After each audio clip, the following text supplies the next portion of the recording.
aklat ni Propeta Daniel. Noong mga araw na iyon, sinabi ni Daniel kay Nabucodonosor, "Mahal na hari, ang napanaginip ninyo ay isang malaki at nakasisilaw na rebulto. Nakatayo ito sa harap ninyo at nakatatakot tingnan. Ang ulo nito ay dalisay na ginto, pilak ang dibdib at mga bisig, tanso ang tiyan at mga hita. Ang mga binti at ang mga paa ay bakal at luwad. Habang ito'y tinitingnan ninyo, may batong natipak sa bundok. Bumagsak sa mga paa ng rebulto at nadurog ang mga paa. Pagkatapos, nadurog ding lahat ang bakal, luwad, tanso, pilak at ginto. Ano pat naging parang ipa. Tinangay ito ng hangin at walang naiwan kahit bakas. Samantala, ang tipak ng batong bumagsak dito ay naging isang napakalaking bundok na pumuno sa buong daigdig. Mahal na hari, iyan po ang inyong panaginip at narito naman ang kahulugan. Kayo ay pinagkalooban ng Diyos ng kaharian, pinuspos ng kapangyarihan, kapamahalaan at karangalan. Niloob ng Diyos na masakop ninyo ang lahat ng tao, hayop at ibon sa lahat ng dako. Kayo ang katumbas ng ulong ginto. Ang susunod sa inyo ay ikalawang kaharian, ngunit mahina kaysa sa inyo. Pagkatapos, lilitaw ang pangatlong kaharian na sinasagisag ng tanso at sasakupin nito ang mga naunang kaharian. Ang pang-apat na kaharian ay sintigas ng bakal. Katulad ng nagagawa ng bakal, dudurugin ng kahariang ito ang buong daigdig. Ang ibig namang sabihin ng nakita ninyong mga paa na yari sa bakal at luwad ay ito. Mahahati ang kaharian, ngunit mananatili ang tigas ng bakal, pagkat ito'y pinaghalong bakal at luwad. Ganito naman ang ibig sabihin ng mga paangyari sa pinaghalong bakal at luwad. Magiging makapangyarihan ang kaharian, ngunit madaling babagsak. Ang kahulugan ng pinagsamang bakal at putik ay haluang pag-aasawa, ngunit hindi ito magtatagal kung paanong di maaaring paghaluin ang bakal at putik. Sa panahon ng mga haring yaon, ang Diyos ay magtitindig ng isang kahariang hindi maibabagsak kailanman, ni masasakop ni numan. Dudurugin ito at ganap na wawasakin ng iba pang kaharian, ano pat hindi na makababangon ang mga iyon kahit kailan. Ang katulad nito yaong tipak ng batong dumurog sa rebultong yari sa bakal, luwad, tanso, pilak at ginto. Mahal na hari, ang mangyayari sa hinaharap ay ipinaalam na sa inyo ng dakilang Diyos. Iyan po ang inyong panaginip at ang kanyang kahulugan. Ang salita ng Diyos. Dakilait papurihan ang poon magpakailanman. Purihin ninyo ang Panginoon kayong lahat ng mga nilikha. Awitan siya ng papuri at dakilain magpakailanman. Dakilait papurihan ang poon magpakailanman. Purihin ninyo ang Panginoon kayong lahat, mga anghel ng Panginoon. Awitan siya ng papuri at dakilain magpakailanman. Dakilait papurihan ang poon magpakailanman. Purihin ninyo ang Panginoon kayong lahat, mga kalangitan. Awitan siya ng papuri at dakilain magpakailanman. Dakilait papurihan ang poon magpakailanman. Purihin ninyo ang Panginoon kayong lahat, mga tubig sa ibabaw ng langit. Awitan siya ng papuri at dakilain magpakailanman. Dakilait papurihan ang poon magpakailanman. Purihin ninyo ang Panginoon kayong lahat na bumubuo ng kanyang hukbo. Awitan siya ng papuri at dakilain magpakailanman. Dakilait papurihan ang poon magpakailanman. Ang mabuting balita ng Panginoon ayon kay San Lucas. Noong panahong iyon, pinag-uusapan ng ilang tao ang templo, ang kahangahangang mga bato na ginamit dito at ang mga palamuti nito na inihandog ng mga tao. Kaya't sinabi ni Jesus, "Darating ang panahong lahat ng nakikita ninyong iyan ay iguguho. Walang batong ititira sa ibabaw ng kapwa bato." Tinanong nila si Jesus, "Guro, kailan po ito mangyayari? Ano ang magiging palatandaan na ito'y magaganap na?" Sumagot siya, "Mag-ingat kayo at nang hindi mailigaw ninuman, sapagkat marami ang darating sa aking pangalan na magsasabi, 'Ako ang Mesiyas,' At dumating na ang panahon. Huwag kayong susunod sa kanila, huwag kayong mabagabag kung makabalita kayo ng mga digmaan at mga himagsikan. Dapat mangyari ang mga ito, ngunit hindi darating karakaraka ang wakas. At sinabi pa niya, makikipagdigma ang bansa laban sa kapwa bansa, at ang kaharian sa kapwa kaharian. Magkakaroon ng malalakas na lindol, magkakagutom at magkakasalot sa iba't ibang dako. May lilitaw na mga kakilakilabot na bagay at mga kagilagilalas na tanda buhat sa langit. Ang mabuting balita ng Panginoon. Pinupuri ka namin, Panginoong Hesukristo.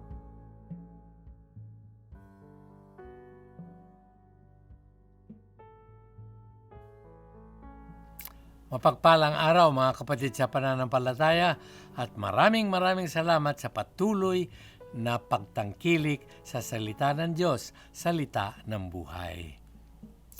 Ang ebanghelyo po ay huwag tayong matatakot, pero ito'y puno ng paalala sapagkat ito po ay may kaugnayan sa mga huling araw ng ating mundo. Paano po ang ebanghelyo sa araw na ito?